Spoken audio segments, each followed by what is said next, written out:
시청자 여러분 안녕하십니까? 저는 CNB 대전방송 구자근의 사랑과 세상의 진행을 맡은 구자근입니다. 구자근의 사랑과 세상, 오늘 초청 인사분을 먼저 소개하도록 하겠습니다. 이분은 우리 현대사의 입법, 사법, 행정, 상권 분립이 된 사회에서 어느 한 부분에도 이분의 이름 석자를 빼놓고는 현대사를 거론할 수 없는 분입니다. 최고의 엘리트 정치인, 최고의 경륜의 정치인, 현대사의 정치 지도자의 거목, 이해창 자유선진당 전 대표를 모시겠습니다.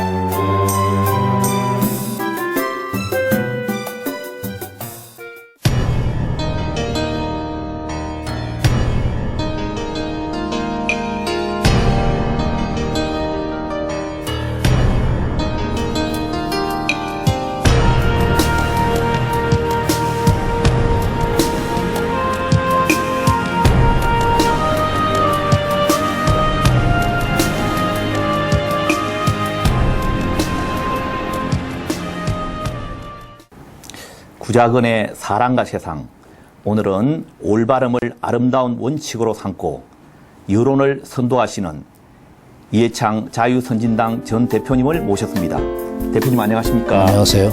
오늘 이 바쁜 시간에 이렇게 인터뷰에 응해주셔서 정말로 감사합니다. 감사합니다. 네. 먼저 우리 시청자들을 위해서 인사 말씀 부탁드리겠습니다. 시청자 여러분, 생활 속의 TV 그리고 주민과 함께하는 CNB 대전 방송을 통해서 시청자 여러분께 인사를 올리게 됐습니다. 정말 반갑고 또 정말 건강하시길 바랍니다. 사실 요즘 생활이 매우 어렵습니다. 민생 경제가 어렵고 물가도 오르고 또 일자리도 여전히 청년들에게는 하늘의 별 따기고, 더더욱 대학생들의 등록금 문제 때문에 대학생들이 정말 허덕거리고 있습니다. 정치 현장에 있는 사람으로 우선 먼저 여러분께 대단히 송구스럽다는 말씀을 드립니다. 이제 열심히 해서 여러분들의 어려운 일을 조금이라도 형편이 펴시도록 노력을 하겠습니다. 감사합니다. 예, 감사합니다. 먼저 우리 그 법관 시절부터 우리 이해창 하면 뭔가 좀 어떤 면에서는 좀 날카롭게 보이기도 하셨고 또 강단 있는 이미지가 떠오르기도 했습니다. 그런데 오늘 가까이서 뵈니 왠지 부드럽고 왠지 또 가까이 말씀도 많이 나누고 싶은 스타일이신데요. 저뿐만 아니라 다른 분한테도 이런 말씀을 많이 들으실 줄 믿습니다. 그런 말 듣죠. 근데 그렇습니다. 제가 아마 이제 대법관하고 또 감사원장을 하고 또 총리를 지내고 하는 과정에서 아마 좀 그런 날카롭다, 강단 있다 그런 이미지가 형성된 것이 아닌가 이렇게 생각합니다. 그 대표님의 별명이 알부남이라는 얘기를 들어보신 적 있습니까? 그거 들어봤습니다. 예, 그게 무슨 뜻인지 한번 말씀해 주시죠. 알고 보면 부드러운 남자다 하는 얘기인데요. 예.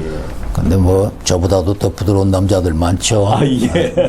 이해창 전 대표님께서 법을 집행하는 법관으로서 사회에 첫 발을 내디셨습니다. 청년 이해창, 그가 그리고 싶던 이 청년의 꿈은 무엇이었는지 오늘 말씀해 주시기 바랍니다. 거창한 꿈은 아니고요. 제가 25세 판사가 됐습니다.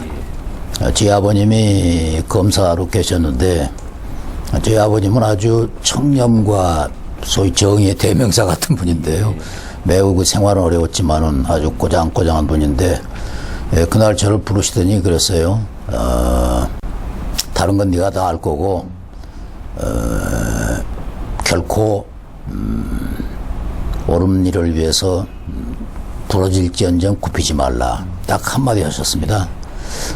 그래서 저는 이제 법관으로 시작하면서부터 그 젊은 이제 법관으로서의 그 다짐은 아주 하찮게 보이는 사건이나 또 이 변호사도 못 되는 그런 가난한 사건들, 그 어려운 사람들의 말하는 정의를, 부르짖는 정의를 꼭 찾겠다 하는 그런 생각을 했습니다. 또 거기에는 그런 만한 이유가 있습니다. 저희 아버님이 현직 검사로 있을 때 제가 중학교 4학년 때, 지금으로 치면 고등학교 1학년 때죠. 그때 모략을 받아서 국가보안법 위반으로 구속이 됐습니다. 우리 눈앞에서, 가족 앞에서 그야말로 끌려가서 이제 고랑을 차고 끌려갔는데, 가서 뭐 굉장히 아마, 아주, 물고문, 뭐 전기고문, 모든 그 고문을 다 당하셨다고 그래요.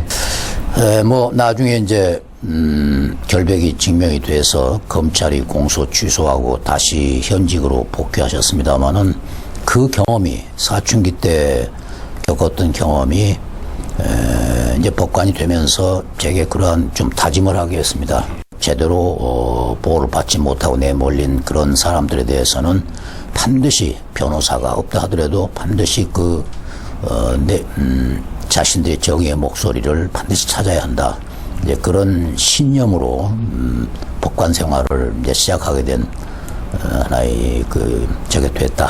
이렇게 말씀드릴 수 있습니다. 그 유년 시절에 까까머리 이해창 그 사진첩에서 가장 먼저 떠오르는 것이 무엇일까라고 제가 한번 생각해 봤습니다. 우리 그 이해창 전 대표께서는 어떻게 생각하시는지. 그건요, 제가 이제 중학교 1학년 때 그때 청주중학을 다녔습니다. 예. 근데 가출을 한 일이 있어요. 근데 이 가출 이유가 또 뭐 그럴싸하지도 않고 학기 말 시험에서 이제 그때 제 기억에 60점 만점에 40점을 그러면 과락에 가까운 건데 그걸 받았는데 지금 제가 그런 얘기를 하면은 뭐 그 시험 잘못 쳐가지고 가출했다 모두 웃습니다. 참 어리죠. 예.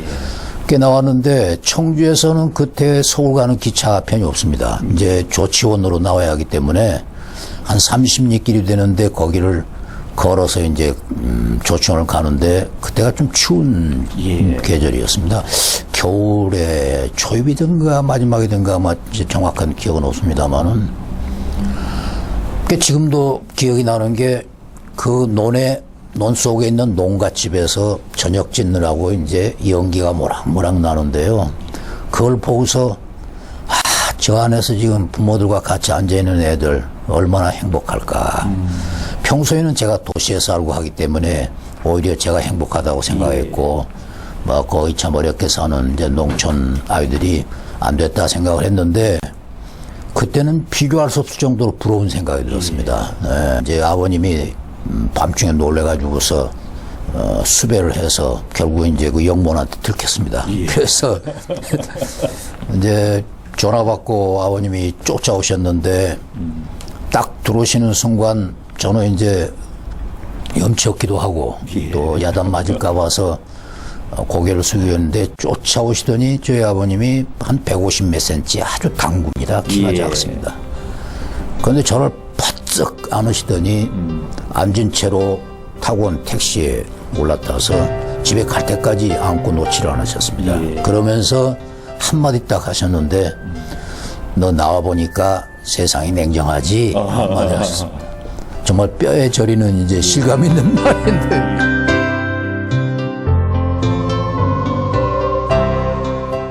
그 유년기에는 이 팔도 유랑기라고 할 정도로 항해도에서 또 외산으로 또 장흥에서 강주로 이렇게 이사를 다니면서 소년 이해창의 꿈은 어떤 꿈이었습니까?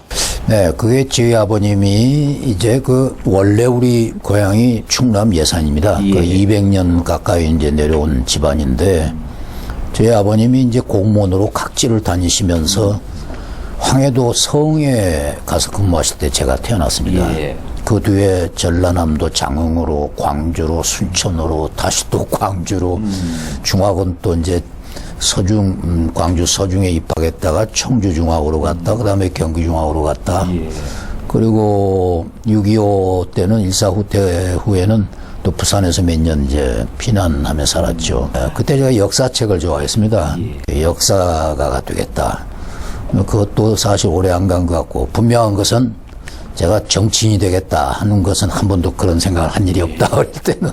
이 낯선 가정에서 이제 그 곳곳에서 이제 적응해 가는 가정들이 참 힘들었을 텐데요. 그 새로운 환경 속에서 이 본인의 만들어가는 가정이 어땠는지 그것 우리 청소년들이 들으면 참 좋겠습니다. 제가 이제 전학을 다니면은 예. 사실 요즘은 아마 그렇지 않으려고 생각하는데 그 당시만 해도 더 텃세가 심하고 왕따 시키고 그랬어요. 예. 네, 가면은. 근데 저는 초등학교 1학년 때부터 전학을 다녔습니다. 만일 내가 뒤로 숨고 하면은 바보 된다. 이런 생각을 했습니다. 그 후에 여러 군데 전학하면서도 그런 이제 생각이 쭉 이제 했는데, 그래 마침 전학 가가지고 첫 그 이야기 시간이라고 있었는데요. 그때. 그 이제 그 애들이 뭐 만화 정도 보지 무슨 독서를 합니까? 그러는데 선생님이 이제 뭐 독서한 거 있으면 말해볼 사람 하는데, 제가 이제 그때는 그 제 형님이 3살 위인 형님이 책을 많이 읽으시기 때문에 어깨너머로 책을 좀 이제 보고 그런 게 있습니다. 근데 일본말로 히토리보찌, 이제 우리말로 하면 나홀로라는 책이 있었는데요. 네. 그게 이제 혼자서 그 어린 학생이 아이가 집에서 앉아서 자기 그림자 보고 또 나무 잎을 보고 하면서 혼자 생각나는 거를 이제 쓴 얘기인데, 그걸 나가서 생각이 나서 그걸 이제 얘기를 했거든요. 교실 안이 조용해지더니 선생님이 아주 감격한 얼굴로 아, 너 참 좋은 얘기를 많이 했다.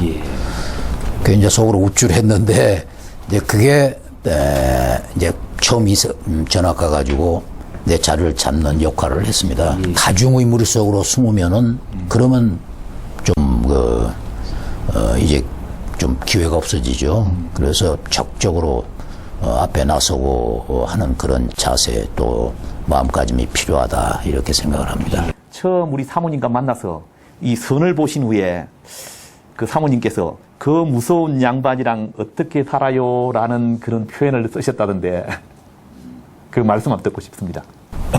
그거는 저 선볼 때가 아니고, 예.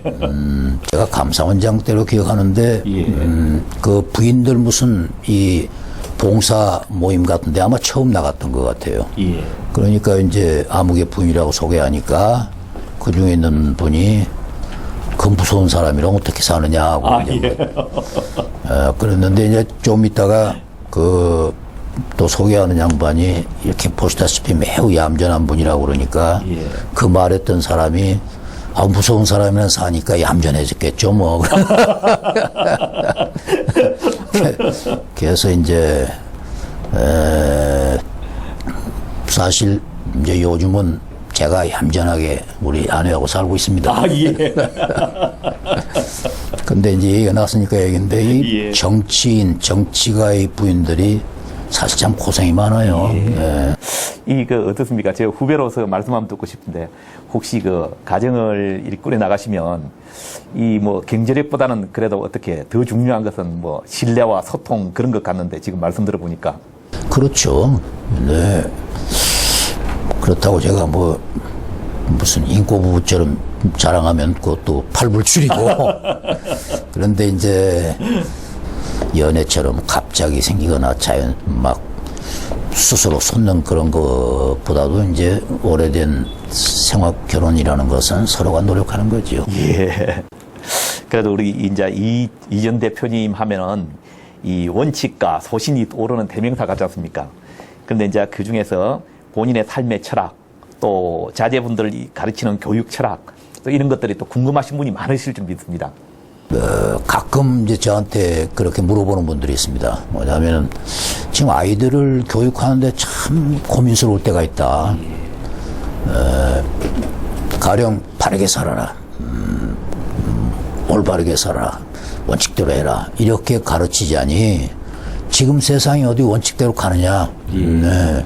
거짓말도 하고 또 아첨도 해야 되는데 그렇게 가르치다가 우리 아이들을 바보로 만들지 않을까 하는 걱정이 되고, 그렇다고 부모된 입장에 아이들한테 야, 너 약삭 빠르게 말이야. 눈치 보면서 처세해야 돼. 이렇게 가르칠 수 없는데 어떻게 가르쳐야 합니까? 하고 저한테 이제 물어보는 분도 있었습니다. 예. 요즘은 또 이런 질문도 안 하는 것 같아요. 근데 얼마 전에까지도. 저는 그렇게 얘기했습니다. 예. 네. 부모님은 그렇다 하더라도 올바르게 살아야 한다, 원칙을 지켜야 한다고 가르쳐야 합니다. 그렇게 가르치면은 이제 본인이 살다 보면 그렇게 원칙대로 자기 신념대로 안 될 때가 있다. 예. 자기 힘대로 안 될 때가 있다. 그러면 아마 자기 원칙을 약간은 구부리고 이렇게 하겠지만은, 그러나 마음에는 항상 내가 이래서는 안 되지, 다시 가야지 하는 마음이 있고, 그래서 크게 벗어나지 않고 그렇게 하는 것이 사회를 더 바르고 이제 정의로운 사회로 만들어가는 것이니까 그런 면에서 아이들에게는 바르게 살아야 한다, 원칙을 지켜야 한다 이렇게 가르쳐야 합니다. 이렇게 얘기를 해주곤 했습니다. 사법시험 합격, 법무관, 판사, 교수, 변호사, 국무총리, 또 총재, 국회의원, 대통령 후보까지 두루 거치지 않으신 것이 없었습니다. 그런데 꼭 마지막에 하나 채우고 싶은 성공이라면 어디다 두시겠습니까? 이제 제가 뭐 대법관하고 감사원장, 국무총리하고 이제 했기 때문에 참 또 성공한 것처럼 이제 보입니다만은 그러나 이 세 번의 대통령 후보로 나와서 안 됐기 때문에 결과적으로는 성공 모델이라고 보기는 어렵다 이렇게 생각하는데 그런데 이제 저는 성공을 어떤 삶의 일의 성취나 또는 성과, 업적 이거라고 보지를 않습니다. 네, 삶의 정말 보람이랄까 의미는 그런 것보다도 자신이 믿는 신념을 끝까지 추구하면서 신념대로 사는 것입니다. 이게 진정한 삶의 보람이고 의미다. 본인이 느끼는 물론 살아가는데 이러한 어떤 일의 성취, 업적을 이루어나가는 건 좋고 당연한 것이지만 그것은 과거의 이력일 뿐이라고 생각해야 합니다. 그리고 현재 자신이 옳다고 생각하는 것, 자신이 해야 한다고 생각하는 것에 전력 투구하는 것, 이것이 바로 삶의 의미고 보람이다. 이렇게 좀 강조하고 싶습니다. 우리 이 전 대표님을 뵈면 요즘 국민들 사이에 이런 분들이 있습니다. 연세를 종잡을 수 없다. 너무 젊고 아직까지 건강하게 보여서. 그런데 우리 보통 의학적으로 보면 이 건강하게 정말 몸을 잘 관리하는 사람은 나이가 평소 3세에서 8세까지는 우리가 나이를 젊게 할 수 있지만 10세 이상, 10살 이상은 나이를 젊게 보일 수가 없다라고 했는데 우리 이 전 대표님을 빼면은 나이가 10살 이상 젊게 보이십니다. 이 건강의 비결 무엇인지 한번 듣고 싶습니다. 10살밖에 안 됩니까? 10살 이상이라고. 근데 이제 제가 그런 질문을 가끔 받는데 사실은 그래, 그렇게 하면 이렇게 돼 하고 말씀드릴 만한 게 없어요. 근데 특별히 무슨 젊게 하는 비결이다, 비방이다 가지고 하는 건 없고요. 다만 제가 또 운동도 그렇게 많이 하지 않습니다. 너무 이제 과한 운동도 안 하고 아침에 스트레칭을 한 30분 하죠. 스트레칭 30분 하는 게 아마 그게 정기적으로 하는 운동의 전부고. 우리 동의보감에 보면 약식이 동원이라고 되어 있습니다. 음식과 약은 같은 원리에서 나오는 겁니다. 그래서 음식을 잘 쓰면 약이 되는 겁니다.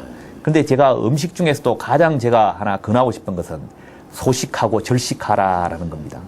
우리가 이게 소식하고 절식하면은 우리 몸에 이 비상사태가 일어납니다. 쉽게 말하면. 그러니까 평소시 잠자고 있던 유능한 유전 인자들이 막 거기 나와서 활동을 하기 시작하는 겁니다. 이제 많이 먹지는 않는데, 근데 약간 절제가 없을 때가 있어요. 그래가지고 어떤 때 막 폭식을 해서 굉장히 이제 고생을 하고 그러는데. 마지막으로 우리 현재 표방하고 계시는 우리 희망의 정치, 감동의 정치, 이것이 또 오늘 자유선진당의 모토이기도 합니다. 우리 이 전 대표님께서 진정 이루고 싶은 정치, 그 이상이 궁금합니다. 이제 지금 희망의 정치, 감동의 정치라는 게 목표가 뭐냐 하면 정의로운 사회입니다. 정의가 강물처럼 흐르는 사회. 아주 하도 그냥 여러 사람들이 막 함부로 써서 아주 약간은 이제 좀 저간감이 있지만은 그러나 그런 정의 사회다. 정의로운 사회가 아까 말씀드린 제가 행복한 사회가 될 수 있다는 겁니다. 뭐냐면은 첫째는 이제 정의로운 사회의 첫째가 이제 공정한 사회인데요. 가령 우리가요, 그렇습니다. 우리 인간들이 가장 불행하게 느끼거나 또 소위 비참한 생각이 들 때가 뭐냐. 다른 사람보다 더 차별 대우를 받고 예. 다른 사람과 같은 관심과 존중을 못 받고 무시당할 때입니다. 공정한 사회에서는 이런 일이 없고 공정한 기회를 주고 공정한 관심과 존중을 이제 주도록 하는 것이 공정한 사회다. 두 번째는 이제 따뜻한 사회입니다. 예. 정의로운 사회. 이제 사람이 사회가 점점 경쟁 사회가 되니까 경쟁에서 낙오된 사람이 생기고 또 부자가 생기면 이제 가난한 사람도 생기고 이렇게 됩니다. 그랬을 때 만일 그걸로 끝나고 사회가 그대로 차별화된 채로 간다 이러면은 성공한 사람보다는 실패한 사람이 더 많은데 사회 전반적으로 굉장히 불행한 불쾌한 사회가 되죠. 그래서 이제 그런 실패자에게 재기의 기회를 주는 거 반드시 그건 줘야 됩니다. 그렇게 하면 이제 실패자 중에서 오히려 성공자보다도 더 성공하는 경우가 나오기 때문에 이렇게 이제 공정한 사회, 따뜻한 사회를 만들어서 바로 정의로운 사회로 가는 것이 아까 말씀드린 이제 그 정치의 목표가 돼야 한다. 이제 이렇게 생각하고 그렇게 하고자 노력을 하고 있습니다. 예.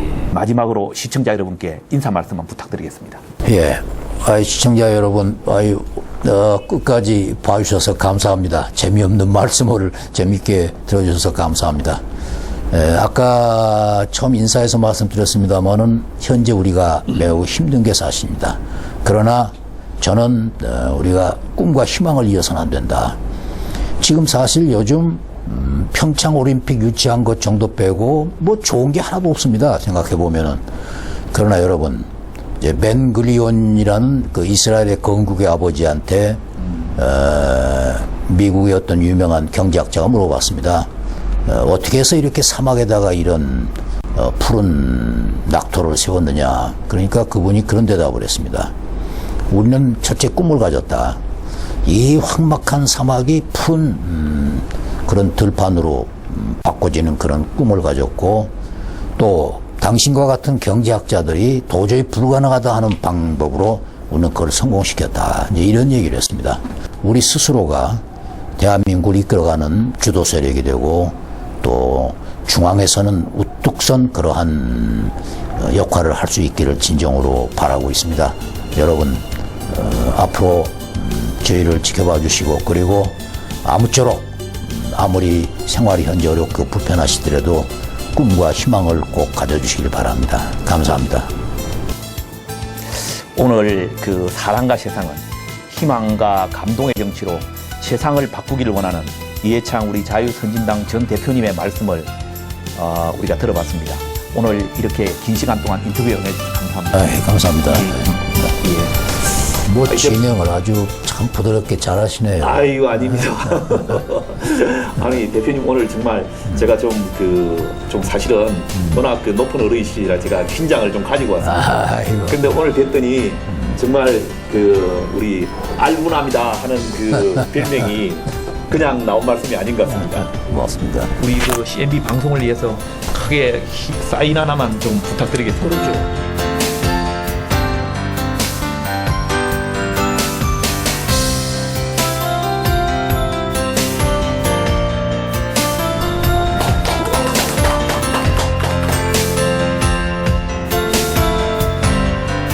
사람, 우리가 따라온다고 해서, 예, 사람입니다.